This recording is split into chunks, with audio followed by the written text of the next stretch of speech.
আমি সন্তোষ শর্মা, যুক্তিবাদী সমিতির সহসভাপতি। আমার হাতে একটা বই দেখতে পাচ্ছেন, West Bengal prevention of superstition and black practice bill 2016। বাংলায় হলো পশ্চিমবঙ্গের কুসংস্কার বিরোধী আইন।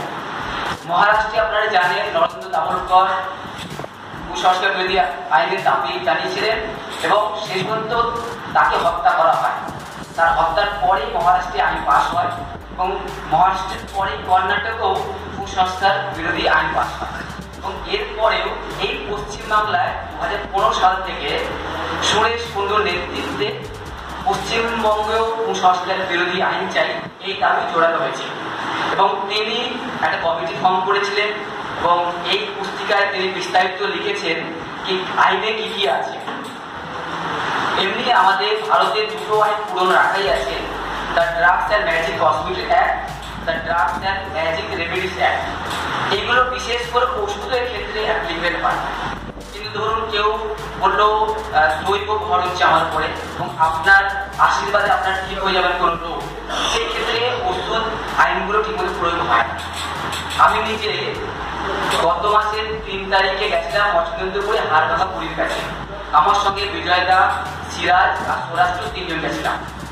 উনি কি করেন, শুধু তেল পড়া দেবেন, গলায় একটা শেকড় বেঁধে দেবেন, যে কোনো ধরনের হাড় ভাঙা রোগী ঠিক হয়ে যাবে। আমার এখানে বন্ধু আছে সঞ্জয়, আর ইচ্ছা ছিল সঞ্জয়কে দিয়ে যাবো। আমি নিজে হাড় ভাঙা রোগী সেজে গেছি।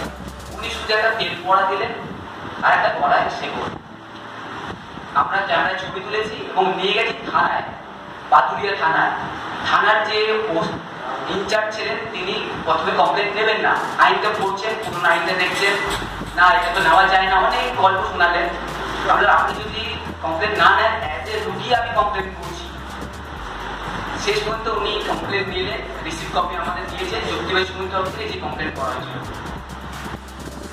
অন্য এক জায়গা হয়েছিল আপনার হালি শহরে একটা জিমের মধ্যে ভূতের গুজব, দিনের বেলায় ভূত নাকি তুলে দিলে আছাড় মারছে এবং সেটা নিয়ে আমরা যখন যুক্তিবাদী সমিতি থেকে হালিশহর থানায় কমপ্লেন করতে গেছি, থানার ছোট বাবু থেকে বড় বাবু আমাদের উপর দর পালেন, মানে আমরাই জ্যান্ত ভূত ধরে জেলে পড়াবো, কিন্তু কমপ্লেন নিলেন না।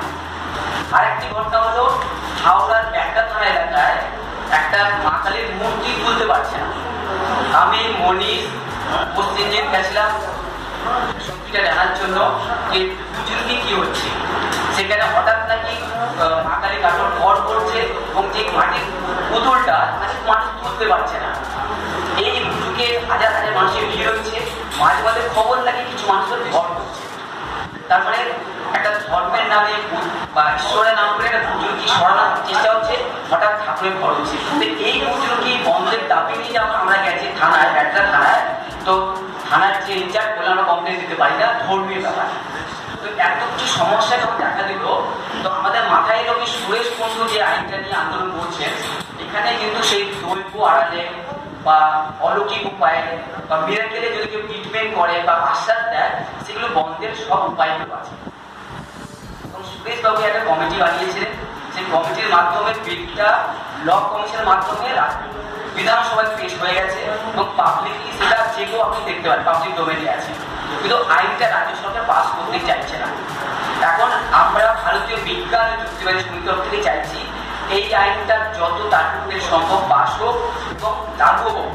আর একটা আইন হলে কি হবে, পাড়ায় গ্রামে যেখানে বুজুর্গি হচ্ছে, তেল পড়া, নুন পড়া, তাবিজ কবজ বা কোনো জ্যোতিষী একটা মাদুলি দিচ্ছে টাকার বিনিময়ে বা আংটি দিচ্ছে, কাজ হচ্ছে না, আপনি অবশ্যই কোথায় পাবেন।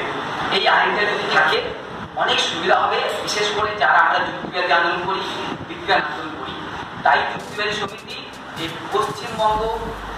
পশ্চিমবঙ্গেও কুসংস্কার বিরোধী আইন চায় এই দাবি প্রস্তাব রাখছে এবং আশা করি যারা থেকে যে সম্মেলন আছে এই আইনের কপিগুলো আপনারা জোগাড় করুন, আমরা আপনাকে সার্ভ করবো এবং যেখানে যাবেন প্রোগ্রাম করবেন, কথা বলবেন, আইনের দাবি জোরালো